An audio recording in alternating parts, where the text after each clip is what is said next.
Hey, welcome back to the shop that's not the shop and another Carveco quickie.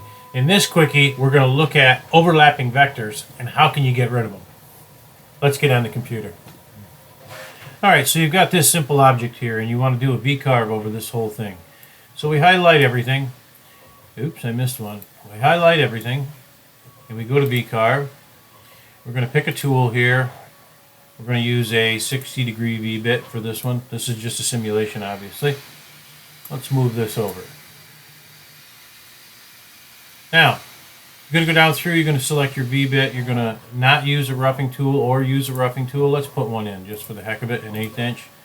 Let's scroll down here, material thickness has already been set, let's calculate. Oh, vector intersection. I'll show you one solution, one quick way to get this to go away. Click OK, close this out, click off of your vectors. Now, click on a single vector and push delete on your keyboard. That's not it. Click undo. How about highlight 3, delete. It's not those. Click undo. How about these guys?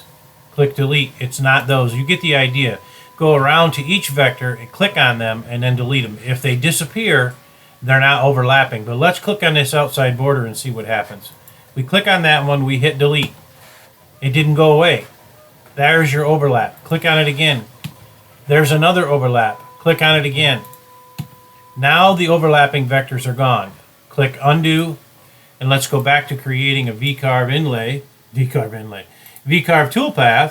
and we'll see what happens this time. Back to the 60-degree V-bit. I'm not going to worry about the roughing tool. I just want to show you what happens here. We don't have to name it. Calculate now. No more overlapping vectors.